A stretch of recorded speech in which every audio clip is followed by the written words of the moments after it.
What's up, everybody? Welcome to the Play It Out podcast, a competitive-focused Age of Sigmar podcast. My name is Kyle, aka Creator Gator, and I'm here with one of my best friends in the entire world, James. James, how you doing?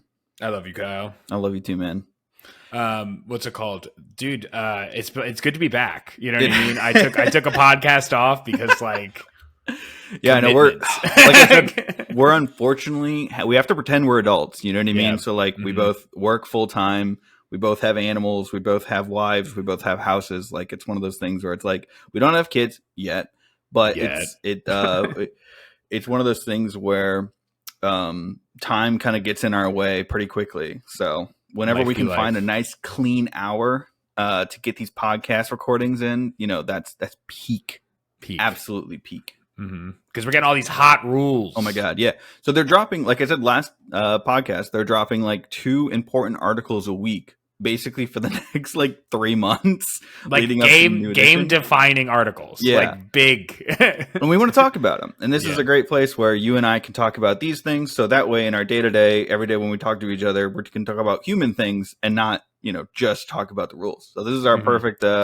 Kyle, I don't do anything else. Like, this is my human thing. No. The weather's going to get good, and then you're going to start golfing. I am going to start golfing. And going to the beach. Yeah, golfing. We do have to go golfing at some point in time. We haven't gone golfing yet. But speaking of golfing, combat. So we're talking about combat today. We're talking about the article they released on April 17th. It is currently April 19th. So we're 2 days late. Oh my gosh. We almost didn't make it. Canceled. Yep, I know. It's old news, old fogies. But they walked us through how the combat phase works, which is probably the most important phase of this game. So I greatly appreciate them going through and telling us how this whole thing is going to work, because that helps me understand how this game is going to function as a game. So in addition, they did a good job. Like, this article, we're going to go through it in depth, but I highly recommend that the listeners go through the article, because not only does it talk about how the combat phase works, which is a lot of your a lot of your game interaction is going to be based around how you engage, when you engage, and what you're engaging, right? They peppered in 7 other things into this article. They're and also saves, and also this, you know? Yeah. There's a lot of good tidbits in there that they mentioned, and they were pretty holistic in talking about all of the combat stuff, where when we talk about magic and prayers, I have questions. Oh yeah, I have lots of questions, but with this, I don't have as many questions. And I think a lot of people have deep dove this by this time, and we kind of understand how it works. So if you are looking at the page, can you walk me through how charges and fights work? Of course. So similarly to everything else we've kind of gone through before, everything is broken now into an ability, right? So your charge, quote unquote, is an ability, right? You pick a friendly unit that is not in combat and that has not used a run or retreat ability in this turn, and then it can make you roll 2d6, right? After you roll 2d6, that unit can then move the distance to the value of the charge roll, which is that 2d6 roll. The unit can move through combat ranges of other enemy units, but must end within half an inch of a visible enemy unit. If it does so, the unit using this ability has quote-unquote charge, which I'm assuming is another keyword for certain abilities. This is interesting. Can you charge? So it says you have to have visibility on it, so you can't charge something out of line of sight. So this is the main thing that people are talking about right now. The way that I'm understanding this is basically you cannot finish, it'd be difficult to do, but you can't finish your charge against something that you can't see. Got it. Like, there's a wall that's obscuring. Yeah. I would think that's what they're preventing, is basically if you can't see it, you're on one side of the wall, and the gap of the wall is 1/4 of an inch, so you can technically finish. My stabber blade phases through the wall. Exactly. I don't think it was too much of an issue before. No. But in the declare step, they don't mention anything about visibility. Yeah, and in addition, unless this is a drastic change to the game, because they haven't talked about terrain yet, it's not that big of a factor. It's very much a niche case. So it cleared up the question we had last time about you roll it in the declare step, so then you would react to yourself after you declare it and be I don't like that roll, I'm going to re-roll it. Yeah. Pretty easy. Pretty easy. The nice thing is it has keywords of core, which I assume is going to be a list in the core book, just being like, these are things everyone can do all the time inside their phases, Move, we already talked about that, and charge, like you said. Perfect. Seems pretty clear. Clean. Again, it's a lot of this stuff is like, it's just bookkeeping. You know what I mean? It's like, it's the same ability. It's just bookkeeping. There is a lot of stuff that changes, but like charge and fight is tidied. I'll go through that as well. But I feel like it's very similar than what it was. But I love the way, and I'm sure Kyle's going to put up this graphic of kind of like how things work out now. But for the fight ability specifically, a friendly unit picks a friendly unit that is in combat or that charged that turn. Can use this ability. That unit can then make a pile and move, which is explained later in the article. Then the unit in combat, then if that unit is in combat, you must pick one or more enemy units to target for that unit's attacks. The effect is you resolve the combat attacks against those target units, right? And this also has keywords, core, attack, and fight. So again, very similar, very bog standard. But this pulls in that, there's a ton of other things that this kind of pulls in. And Kyle, do you want to take us through kind of like the sequencing and like how like the minutia of this kind of breaks down? Yep. So in the combat, in the combat phase, basically the active player is going to do all of their combat abilities, and they show us 2 combat abilities. And we'll talk about that after we talk about the order. They show us 2 examples of a combat ability. So the person who's going first, or it's the active player's turn, they'll activate all of their combat abilities in any order that they choose. So they'll just go through and hit all of the abilities that they have that says any combat phase on it and is in red on their war scrolls. And then after they're done, the person who's not going can then do all of their combat abilities on their war scrolls.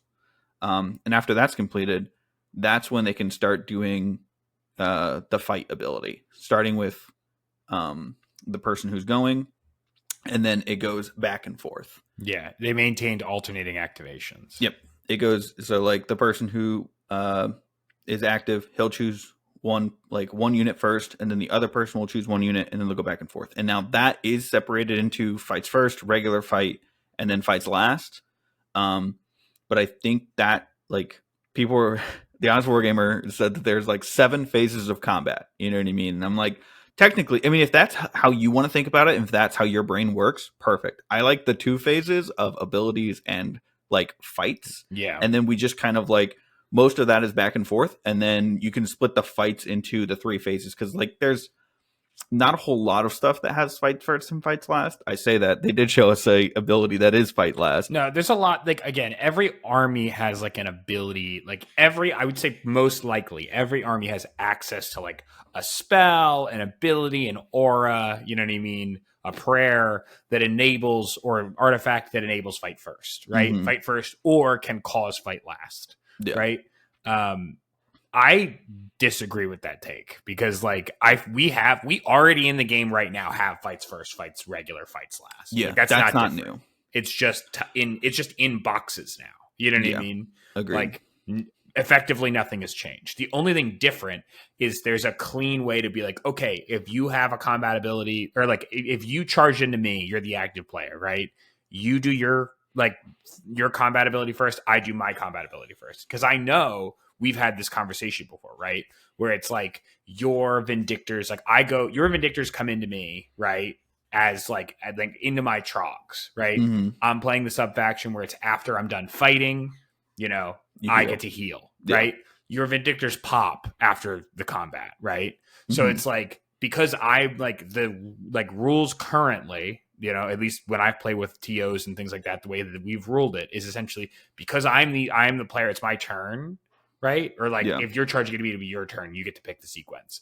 But because it's if it happens during my turn, I get to pick the sequence that those things happen in, right? So it's I'm going to say you pop first because then I can heal the wounds back. You know what I mean?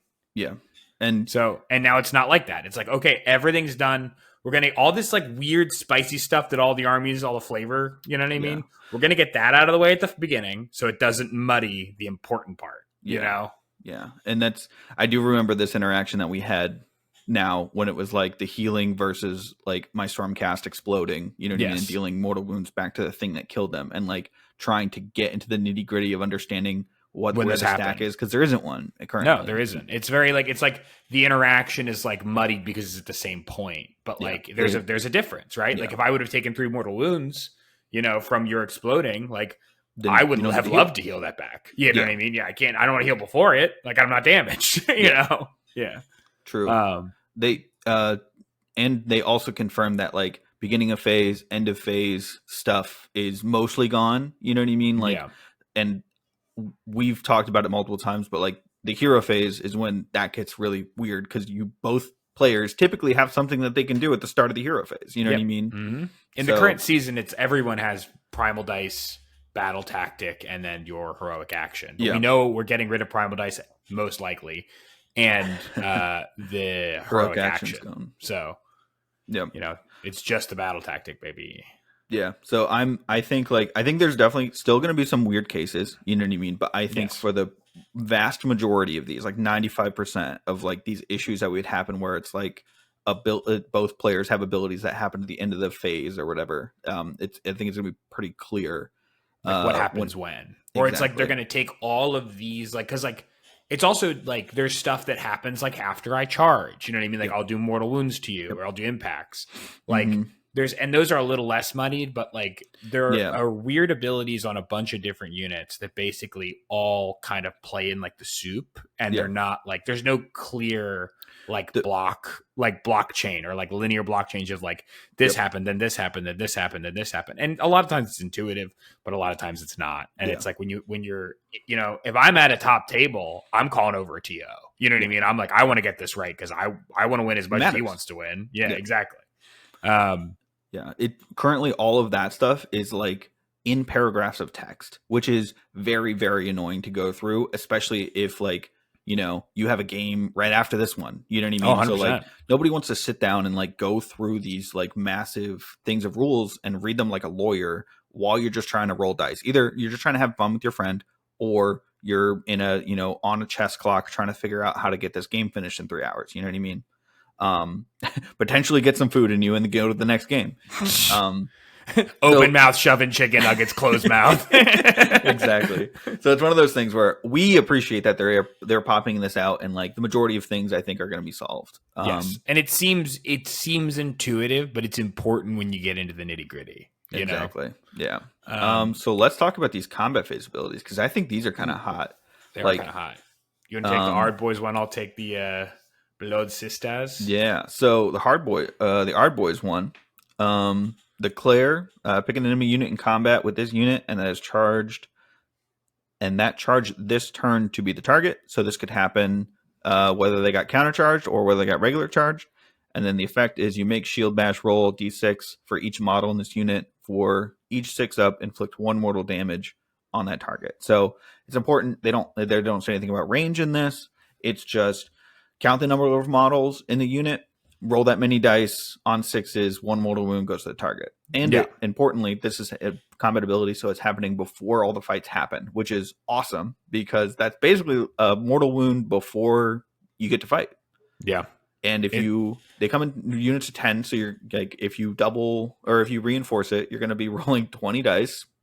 You know, 3 mortal wounds like isn't nothing. You know what I mean? At the start, like before they get hit, that's pretty hype. Yeah, it's really nice. And it's also like one of those things that you don't feel like they did a really good job of, again, taking these micro decisions out of the game. You know, it's like, hey, my unit does this, just let me do that. You know, I don't need to like, I'm trying to get all my shields. Sorry, like 10 of my guys have shields, 10 of my guys have spears. I'm trying to get the shield guys in front and like wrapped around so they can all do the thing. Yeah. Like that interaction is not a fun game scenario. You know what I mean? A fun game scenario is my guys get to do their thing, your guys get to do their thing, right? Yeah. Especially when it comes to like Saurus Warriors and their bite rolls and stuff like that, where it was like dumb. Just let them bite. It was worded very weird, and then like because it was kind of it had to take an FAQ because it was worded after they fight they make bite rolls. So after I fight, like you've already removed models. You know what I mean? Now you're out of range because I have to measure within 1. This is very like it slowed the game down so much. Eventually they changed it so that like You basically did all your attacks. You tallied up the amount of damage that unit would potentially take, and then you do bite rolls before you apply the damage. So then you didn't have any issues with pulling models, but it was still one of those things that like they had to go back and fix. Yeah, I know, but the way you just described it is how they changed allocating wounds now anyway. You know what I mean? It's like you wait till like the end, you get this like, okay, I have this pool of damage I have to apply to my unit, and then you apply it, you know? But another important rules interaction. I know we're getting into the nitty gritty of like interactions and things like that. That's why we're here. That's why we're here.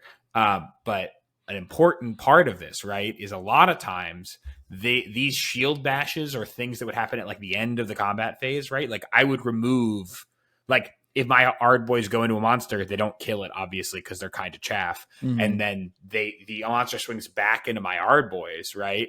Like I'm gonna pick up 6 or 7, you know what I mean? Like just there, and like I want to take them on the shield guys because they have a better save, right? So I'm picking up shield guys, and then at the end of combat, if I only have 3 left, you know, then it's like, oh, my World War Moon, it's gone, you know. Yeah.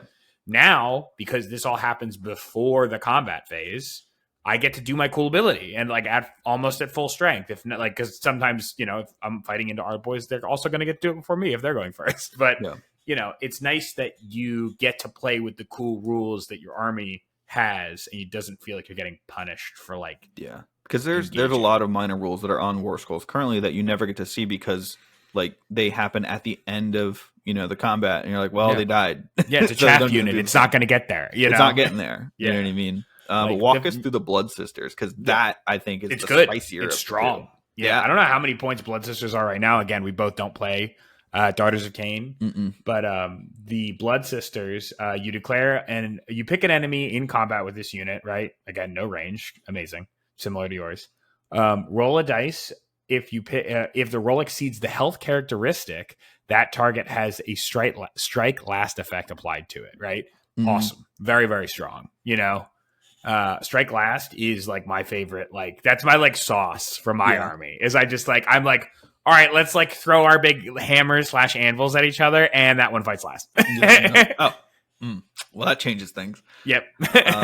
This is I think they're a little more elite, I believe. Yeah, I think so. I'm gonna look up the points while you're talking. Yeah, the blood or like whatever their stats are. I definitely think they're a little more elite, but it's perfect for just like they're going to hit your chaff unit first. Like if they jump into a thing of 20 rats, you know what I mean? 1 wound. They're good. They're 1 wound. As long as they don't roll a 1, they're going to hit the rats first. Yeah. You know? And a lot of times, like I feel like there's a lot of armies in the game that benefit from like large swaths of like 1 to 2 wound models, right? Yeah. Cities of Sigmar, you know, I mean, a lot of Stormcaster 2 or 3, you know? Yeah. Hold on one sec. These are Blood Sisters. Yeah. Ads. No. On my Russian website. Exactly. You don't know where I am. I'm on my app, obviously. I'm obviously on the So if they got a 5-up save, they're 140 points for 5 of them. How many? They're not like how many wounds? 2 wounds each. Okay. They do a little bit of damage. Okay, yeah, they're not like amazing. Yeah, at least from like my very quick glance. I haven't seen them on the board. So yeah, they're not. I mean, they have 3 attacks each, which is nice. But like, you only get 5 of them. You know, red 1/1 damage. Yeah. Overall, this ability is pretty. It's a very good ability. Like you take them. I honestly would take them for that ability. You know, you just throw 1 unit in. Yeah. Because like you don't what I was thinking of is like you could charge this person in. Like they could be like the companion that would charge in with a unit that you actually want to do damage to. Oh yeah, you know what I mean. You have like do damage. You literally have like Marathi, like about to like come in and like do crazy bird lady things. Yeah, and then you're not bird snake lady. Yeah, and then you just like fight last. You also fight last them, and then you can fight elsewhere with other things, and then you come back to Marathi when you want to. Yeah, it just gives you options. It gives you a thing to play around, which is like actually planned, which I'm a pretty big fan of. Yeah. In addition, it's a great countercharge unit, like legitimately, because it's like you just put them behind your anvil or your hammer. Then it's like, oh, something charged into your hammer, like deep struck in your hammer. You pay to countercharge them, and then you can fight last whatever charged into it. Yeah. Then, so like part of the fight, like you talked about, is the pile-in move, and this is Yep. the one that like everyone, because it's a large block of text, everyone's talking about. Yep. And And we you can't before, read. yeah, before we started recording, you were telling me how this is different than it is currently. Yeah, it So fixes a problem in the game right now that I don't like. It's a yeah, weird rules interaction where essentially, and if you look at the Honest Wargamer, he did a very good graph that includes a cow. It's awesome. Go check it out. But it basically, the way that the rule currently stands, right, is if I'm stringing a unit on like between two two of different Kyle's units, Yeah. right? And then I choose to fight, right? Currently, I have to move as close as I can to whatever unit. Like, Mm-hmm. I'm in a straight line. I have to move some towards that unit, some towards that unit, with it still staying in coherency. Yeah, you have to move towards the closest unit. The closest unit, exactly. Yeah. So it's like it like strings me out, which is tough. You know what I mean? And there's ways.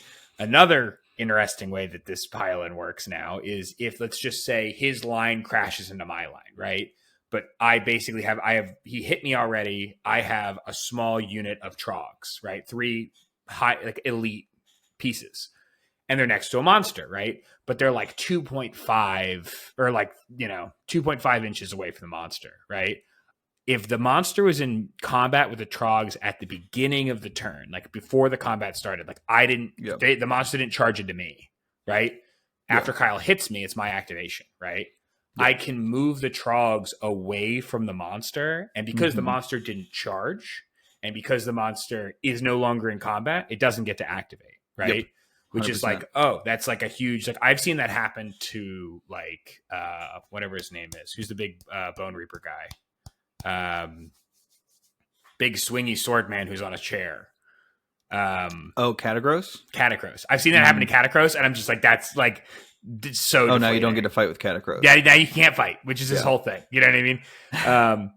And they piled away with like a hero, which is like he fights on like top brackets when he's fighting hero. So it's like it's one of those things that it's like these are like the little micro decisions that they're just like pulling out of the game. Yep. And they're like, just play with it as intended, right? Yeah.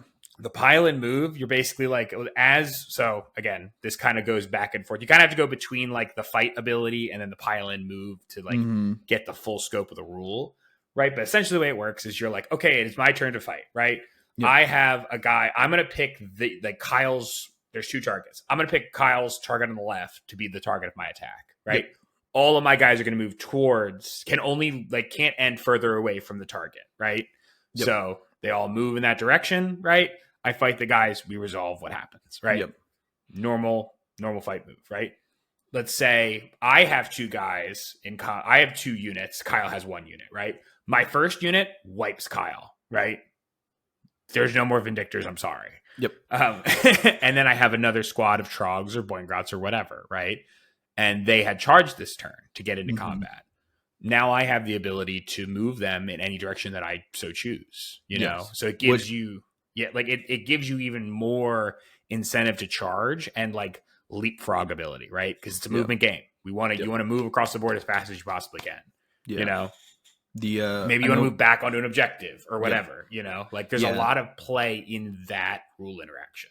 Yep. The 2 big things that they changed to how we normally know pile-in moves right now is basically what you said.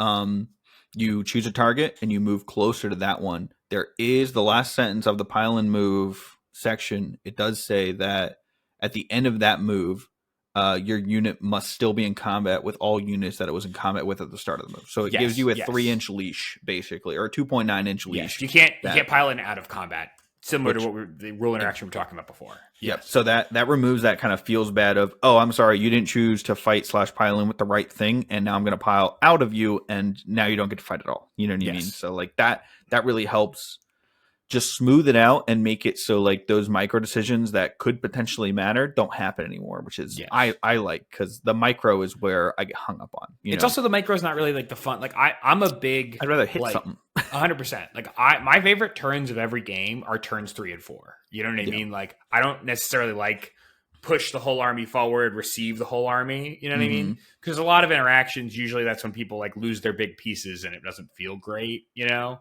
Yeah. And I feel like the power of the pilot really comes when like, oh, we're both fighting with like a third of our army. And like, Yeah. how am I going to max points and stop you? You know? Yeah. But like the, oh, dang, I lost my train of thought. I'll finish my train of thought. Yeah, So that's sorry. the first thing that they said that's different, right? That's in the first part. That's different. So now you have a 3-inch leash. The other one, like you said, if you're not in combat and you charged, like part of, if you're eligible to be selected as a fight unit, and you're not in combat, you can move 3 inches in any direction, which I think it used to be you had to move towards the closest unit or something like that. That's the stringing thing. Like basically it's like if you come in and touch both sides of like a hammer unit, right? No, I'm talking about if I pick to fight and like I'm eligible to fight, but I'm not in combat, right? Currently, I don't. You have to pile in towards the closest unit. You have to pile in towards the closest unit. Yeah, this one just lets you pile in anywhere, which is perfect. Like you said, it opens up more opportunities for you to touch objectives. Yes. Or get closer to something you want to do next turn and all that kind of stuff. So, 2 big changes that I think help the pile-in move to make it both clearer and an option that gives you more utility. It takes decisions out of the game that don't feel great. Yeah, it's like if you didn't know about that, that's going to happen to you, and then you're going to be like, learn. Oh, well, that sucks. Yeah. The other thing that they mentioned in the text, basically, they said most factions lack any other tools to further increase the unit's save. So will the Bad Moon be losing its +1 save bonus? I don't know. We'll see. God, I hope not. They said that's save stacking, which is, what it is. It's you put a bunch of +1 to save bonuses, and now you can basically ignore up to like -3 or -4 rend. It's very easy to basically spike your saves in one turn. It's like there's a universal spell, there's finest hour, there's alt defense. That's 3 that everyone can use. So like every army in the game could, or every unit in the game could potentially get 3, which is nuts. Fairly easily. You know what I mean? Or every hero unit at least. Yeah. And then you add faction stuff like the Moon and other things that would let you do stuff for like the Lord Castellan Lantern, Just touches somebody. He's just like, you. You. So it's one of those things where that's good, because people have kind of had to balance that by taking more mortal wound output. You know what I mean? They can't just rely on like a core, like a -2 or -3 save, even to like, oh, that's going to be a guaranteed damage. So I hope we see that sound true. I do like they call it save stacking. There's 2 things that I've seen them in these articles, and I'm like, I like that. To me, that makes me think that they're paying attention. Yeah. So save stacking, because that's just what we call it, right? And then the other one was the double turn. They've never, before this, they started talking about this edition, they never talked about like the double turn. They would always just talk about the priority roll. You know what I mean? So like now the formal legal way to talk about exactly. It feels like they're talking more like players and less like the guys who are like lawyering it up. So I appreciate that. They also talked about the unit roles, and they showed us my favorite unit in the game, the Vindictors. I love them. His boys. My boys. His sweet children. Mm-hmm. This is honestly, this was literally an article written for you. It's like, it's crazy. Yeah, they're like, hey, all that stuff that you never remembered anyway, it's gone. So you don't have to remember it again. You're like, thank God. In addition, that guy that you play all the time that save stacks like crazy, he's not like getting that anymore. Yeah, he's not getting that anyway. Also, here's your pet unit. It's not great, but it is here. They talked about the role of the Vindictor and how it's basically going to be an anvil. It's supposed to receive a charge. It gets 2 benefits when it receives a charge. So one is in the weapon profile. You can see that it has the anti-charge. So if they get charged, you get +1 to rend. The other one is they have the hold the shield wall combat phase ability. And it's basically, if you got charged, you roll a dice, and on a 4-up, the unit of Vindictors has a strike first effect, which it's one of those things, and I kind of talked about in the last podcast because it was new and I wanted to talk about it. Or like that doesn't help you I don't think it necessarily helps you be a better screen, because those are like hit back, like damage hit back abilities, right? If you have the strike first and your -2 rend, like that's pretty hype. You're gonna like take a little bit of the hit away, but just removing models. But it doesn't like help you survive, which is the main, goal of a chaff screen. Yeah. I think it's like, I think to counter your point, Mm-hmm. I think that I agree that it isn't a defensive buff, right? Yes. Like it's an offensive buff, Mm-hmm. right? But I think that because, like, again, Vindictors, Liberators, and I don't know what the other ones are. Vanquishers are like the standard chaff unit, right? Yes. Like giving them the Ard Boy treatment, like you said before, I think is the best thing you can do for them. Mm-hmm. Because then you can reinforce them to 20 instead of 10. But I really like this type of rule, because it's like, the situation that you find Vindictors in all the time are they're getting charged by a hammer, right? And it's like they're going to get wiped. You know what I mean? Like 9 out of 10 times they're going to get wiped because they got charged by a hammer, right? And they're a chaff unit. This gives them a potential. Again, it's a 50-50. It's not great, but like they have potential to, like, hey, 1 strike first and 2. Now their like spears are rend 2. You know what I mean? And if you can't save stack, that's damage getting through. You know what I mean? And if you, like, let's say it's like, not a spider because they're not super scary, but like a bloodthirster, like runs up to your lines, charges in, right? If he doesn't have strike first, then you get strike first and you get to throw, I don't know, like 10. 6 to however many like wounds through at rend 2. Mm-hmm. Like, that's a nice little like chunk that's like, oh, maybe I don't charge him again because he's already taken 6 damage, Yeah, true. Like, true. It benefits, like it isn't a defensive buff, so he doesn't do his job better, but it's one of those. I mean, I think he does do his job a little better, but it's not in, like, basically he's an accountant, and instead of giving him a better calculator, you gave him like, a hammer, which is like, he can now do work to his desk, but like that's not super helpful. The best, like, it will potentially, with the strike first, it will reduce the output of like Boingrab bounders. 100%. I mean? Like they're gonna take impact hits, because they'll probably still maintain that. But like, no, but I'm definitely thinking about it, like, before I get into you. Yeah, because the Boingrab bounders have like a bad save with their like 2 wounds a model. So like, if I fight you first with you pick up 2 of those, it's massive. Yeah.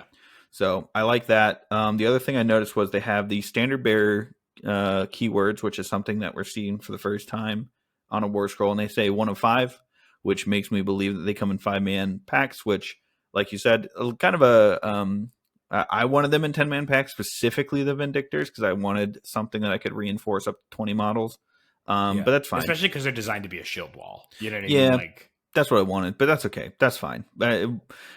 It'll kind of be sad if they make it Vanquishers the ones that can take a 10-man unit, because they currently have a rule that they only get if they are in a 10-man unit. So, like, if you can reinforce those guys to 20, that'll kind of feel bad because they have a 4-up save. You know what I mean? So it's like less of it's like a D incentive. Unit. Yeah, it's kind of odd, but that's okay. That's fine. The other war scroll they showed us was a model that, like, I'm currently gushing over. It made me I bought Seraphon a while ago, and I painted 1 Kroxigor, and I'm like, I love this. This is my child, and I love it. And that is the Kroxigor. Creator Gator. Exactly. They're my favorite. When they changed the model, because like I loved Kroxigor, but like their old model was so ugly. I was like, as soon as they change this model, I'm buying Seraphon. You know what I mean? So like I held off for the entire of 3rd edition, and then when they showed new Kroxigor, I was like, all right, I'm in. I bought 2 boxes. Bye. Exactly. So they showed off the Kroxigor, notably not the Kroxigor War Spawned, just the regular Kroxigor. Mm-hmm. And this one is spicy. Do you want to walk us through this? Because like this is some damage. I just kind of like, again, I want to walk through everything. The biggest thing that I saw is 6 wounds. Oh yeah, 6 health. Oh. But yes, 6 health. People have been like, finally, after so many rewrites, we're finally at the health that each model should be, because they're not 50 millimeter base. They're massive. They are massive models. Yeah. They're as big as a troll. You know what I mean? They're as big as, like, there's units that fit that that role, right? And we had this conversation, right? Yep. Essentially, like I look at Kroxigor in the same way that I look at Trogs, in the same way that I look at like, in the same way that I look at pigs. What are they called? The Iron Jaws pigs, Gore Grunters. Like that is this unit. You know what I mean? It's an elite unit. It does a job like well. It's a pretty good hammer, right? Yeah. What's it called? And they've always had 4 wounds, which I'm like, oh, well, like, do they have like a really good, they have a 2-up save? You know what I mean? Like, do they have something that balances that? No. They have a 4-up save. They had like a rule where it was like, they are -1 to wound from shooting attacks. And you're like, that's really cool. Yeah. That doesn't matter, you know? So like, I think that this is a good rewrite because it gives them a little bit more survivability. In addition, like, you know, they're a really good hammer unit. They also have they made the delineation that each of these models can only take 1 and 3 can take the higher damage weapon. Yep. Mm-hmm. They have the same rend profile. They have the same amount of attacks, which is nice. They hit on the Moonstone Hammer hits on a better profile as well. The profiles that kind of stinks that the Maw is on a 4-up. Yeah. But like that's what I'm expecting this edition. I'm expecting things to go a little bit up. I think you're going to get more attacks, and you're going to have to like your 4-ups are going to be your standard because they should be. I think there was a little bit of bloat of 3s and 3s in third, because like that should kind of like that level of consistency should be kind of like your Stormcast level. You know what I mean? I think squigs are like 4s and 3s, where it's like a little easier to wound, but real harder to hit. You know? Yeah, that's not bad. No. But you get so you have 1 rend innately, right? And then you have this like new keyword alert, anti-infantry. You get an additional rend, right? Yep. So that means that if you're fighting into a unit that has the infantry keyword, you get an additional rend, which is nice. Again, 2 rend in a non-save stacking meta is going to be a lot of rend. Yep. In addition, you get this thing called brutal blows. Right, so you add 1 to the damage characteristic of this unit's melee weapon attacks if you target an enemy unit that has 10 models or more. Right, this is to de-incentivize like these massive squads of skeletons or zombies or like shootas or stabas. You know what I mean? Because it's like when the points in the game, because like big rules change that we covered a little while ago is the big bases are now small bases, right?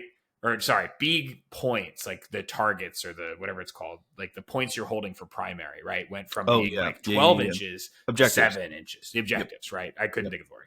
Objectives went to 7 inches, right? Literally like shrank by almost half, right? Yeah. These massive units of like skeletons, zombies, whatever, are going to be able to just like plop. We sit and you have to move us or we hold it because there's 20 bodies. You know what I mean? Like, and they at least have a control score of 1.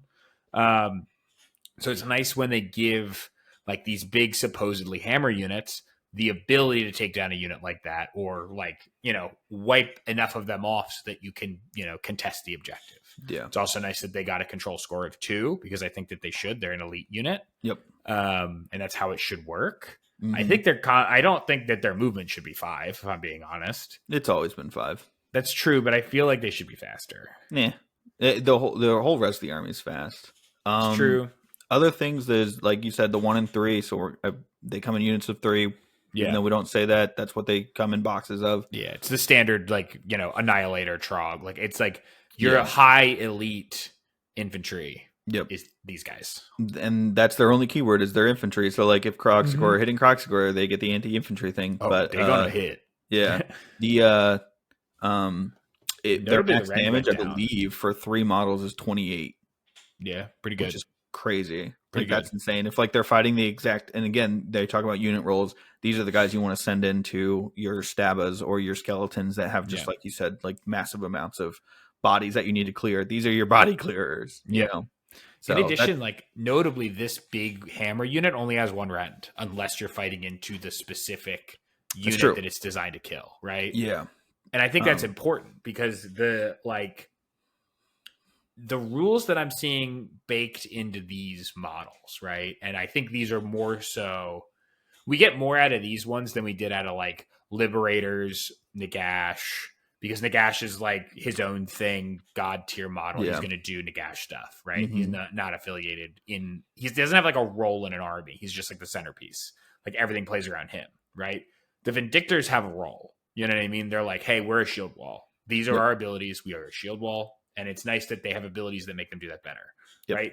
The Kroxigor are your chaff clearers. You know what I mean? You're like, hey, if you're running into like a soupy or like a massive horde army, like Skaven or whatever, that are just like basically playing wide instead of playing high, you know what I mean? Or like playing horizontally instead of vertically, right?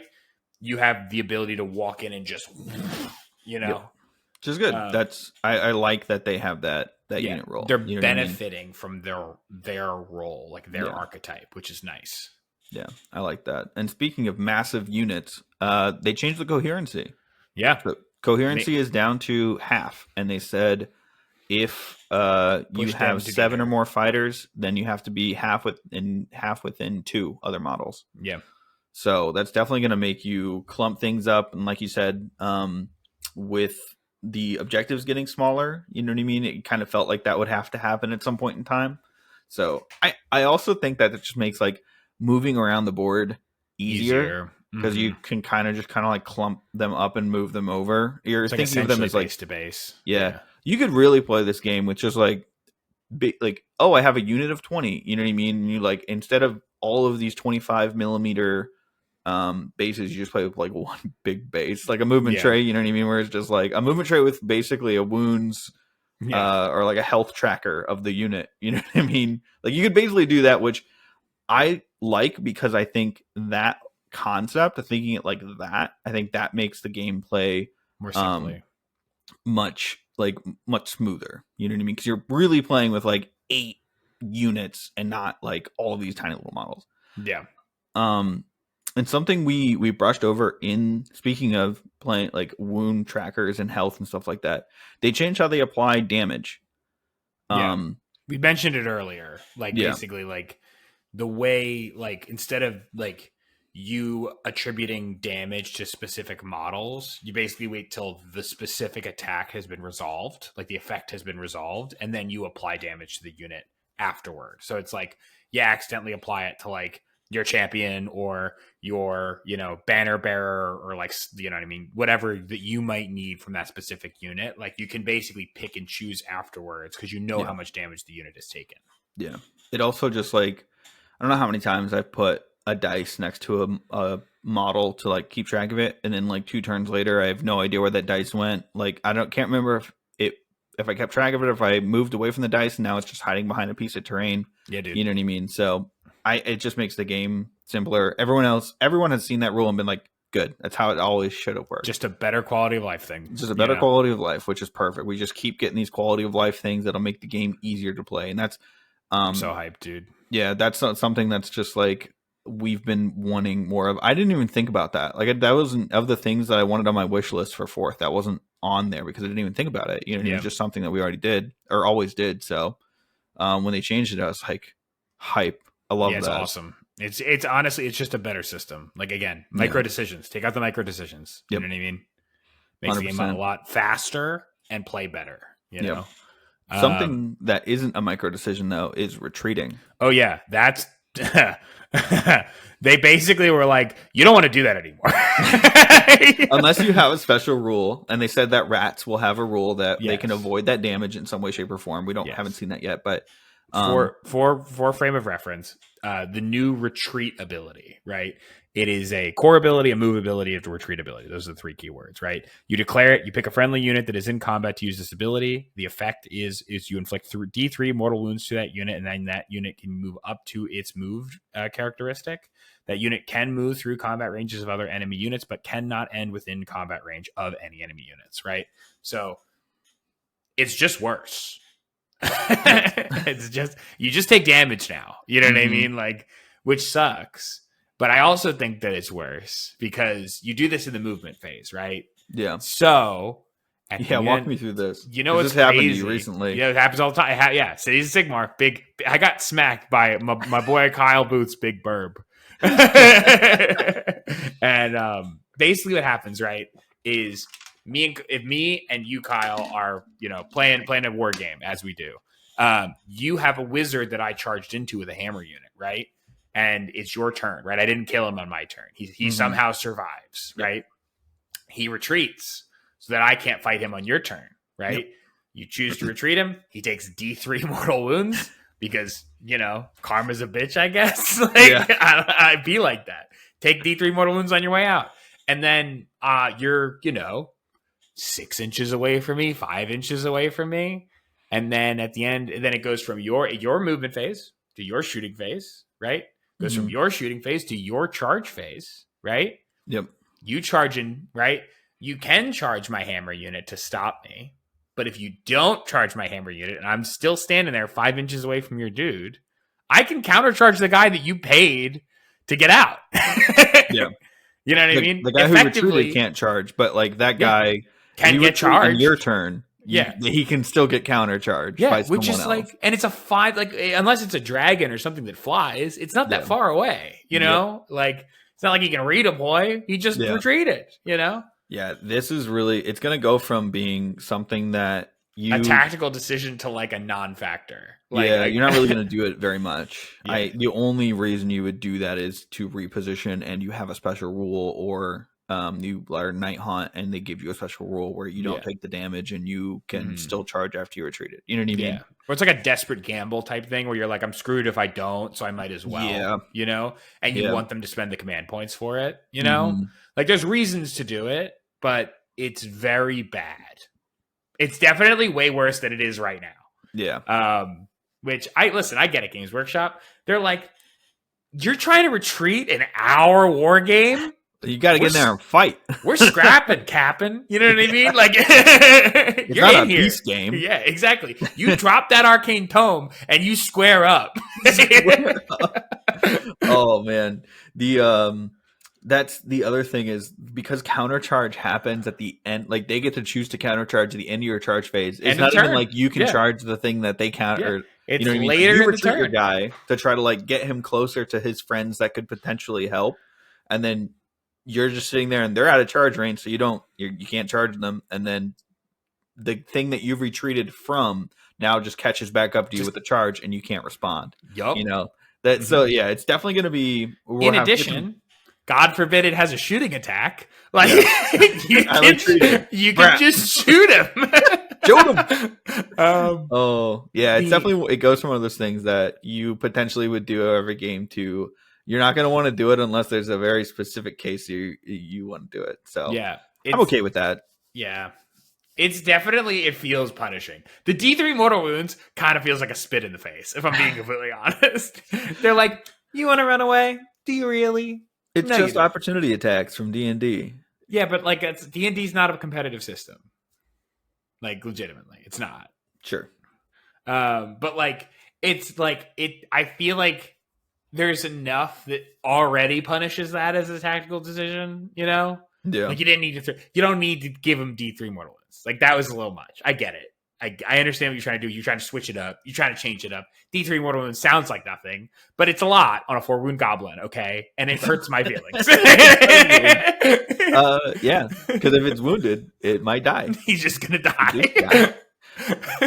And like, I like they kind of combined. You still can get pinned. Like, there's nothing that says that you can't. Yeah, you can get, if you charge, again, like so in the same scenario where you retreated your mage away from my hammer, right? If you charge somebody else into them, I can't countercharge you with that unit. True. Right? So you can stop them from doing that. But if you have a friend available. Yeah.